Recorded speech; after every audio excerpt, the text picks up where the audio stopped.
नमस्कार। आप सुन रहे हैं द माइथोलॉजी रेडियो।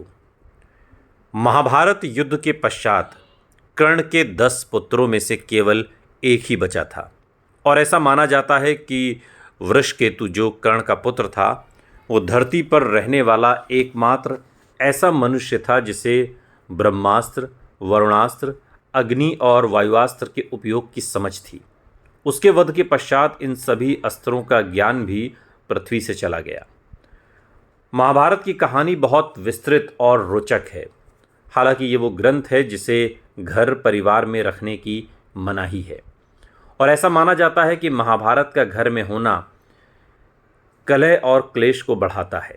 लेकिन फिर भी इससे जुड़ी जब कोई कथा या कहानी हमारे सामने आती है तो हम उसे नज़रअंदाज नहीं कर सकते। महाभारत को इतिहास का सबसे भयानक युद्ध माना जाता है। इतना भयानक कि उसके कारण आज भी वहाँ की मिट्टी का जो रंग है वो लाल है जहाँ पर ये युद्ध हुआ। लेकिन इस कथा में एक ऐसा पात्र था जिसके विषय में बहुत ही कम पढ़ा और जाना गया है। कर्ण, जिसे एक महान योद्धा कहा गया, दानवीर कहा गया, दुर्योधन की हर भूल को जानने और समझने के बावजूद केवल अपनी जो मित्र धर्म है उसको निभाते हुए वीर गति को प्राप्त कर धनुर्वीर के नाम से भी जाना गया। लेकिन कर्ण के निजी जीवन के बारे में बहुत जानकारी उपलब्ध नहीं है। द्रौपदी ने जब कर्ण के विवाह का प्रस्ताव ठुकराया उसके बाद कर्ण ने किससे विवाह किया भी या नहीं, आज के इस पॉडकास्ट में हम आपको ये सारी जानकारी देंगे। द्रौपदी ने जब कर्ण के विवाह के प्रस्ताव को ठुकराया तब उसके बाद कर्ण ने 2 बार विवाह किया, सुप्रिया और वृषाली से। वृषाली कर्ण की पहली पत्नी थी जो एक सारथी की बेटी थी, जबकि सुप्रिया दुर्योधन की पत्नी भानुमति की दोस्त थीं। और ऐसा कहा जाता है कि दोनों पत्नियों से कर्ण की 10 संतानें हुईं, जिनमें से 9 ने युद्ध की भयावहता देखी और मारे गए। वृषाली कर्ण के बेटे थे जिनमें से सभी ने कुरुक्षेत्र के युद्ध में भाग लिया और वे पांडवों द्वारा मारे गए। और जो वृषाली थी उनसे कर्ण के 8 बेटे हुए और सबसे जो छोटा था वो था वृषकेतु, एकमात्र ऐसा व्यक्ति जो युद्ध की उस भयावहता से बच गया। सबसे बड़े वृषसेन को अर्जुन ने कर्ण की आंखों के सामने मार डाला, जबकि सबसे छोटे प्रसेन को सात्यकी ने मार डाला। दूसरे पुत्र कृतसेन, तीसरे पुत्र सत्यसेन और चौथे पुत्र सुषेण को नकुल ने हत्या कर दी।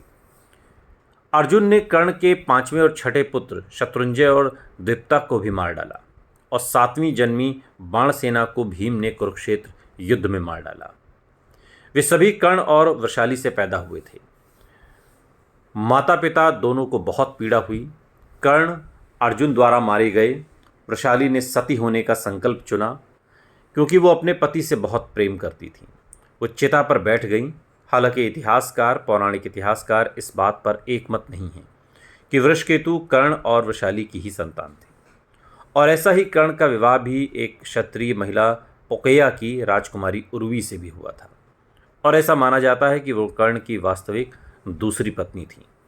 वृषकेतु उनका पुत्र भी हो सकता है। कुरुक्षेत्र के युद्ध के बाद वृषकेतु सब कुछ हार गया। जब अर्जुन को ये पता चला कि कर्ण उसका ज्येष्ठ भाई था तब उसने उनकी अंतिम निशानी वृषकेतु को हर संभव सहायता की। वो उसका सबसे बड़ा सहयोगी बना। वृषकेतु कृष्ण और अर्जुन का सबसे प्रिय था और ऐसा माना जाता है कि वृषकेतु ब्रह्मास्त्र, वरुणास्त्र, अग्नि और वायुआस्त्र के उपयोग को समझने और जानने वाला पृथ्वी पर अंतिम प्राणी था। कृष्ण ने उन्हें समझाया कि इस मूल्यवान विनाश योग्य जानकारी को किसी के साथ साझा न करें। वृषकेतु ने अर्जुन के साथ मिलकर कई युद्धों में भाग लिया और अंत में वो अर्जुन के पुत्र बहुवाहन के हाथों मारा गया और उसकी मृत्यु के साथ ही अस्त्र शस्त्र चलाने का जो ज्ञान था, जो ये 4 बड़े शस्त्र थे, ये ज्ञान भी खत्म हो गया। सुनते रहिए द माइथोलॉजी रेडियो। सुनता है सारा इंडिया।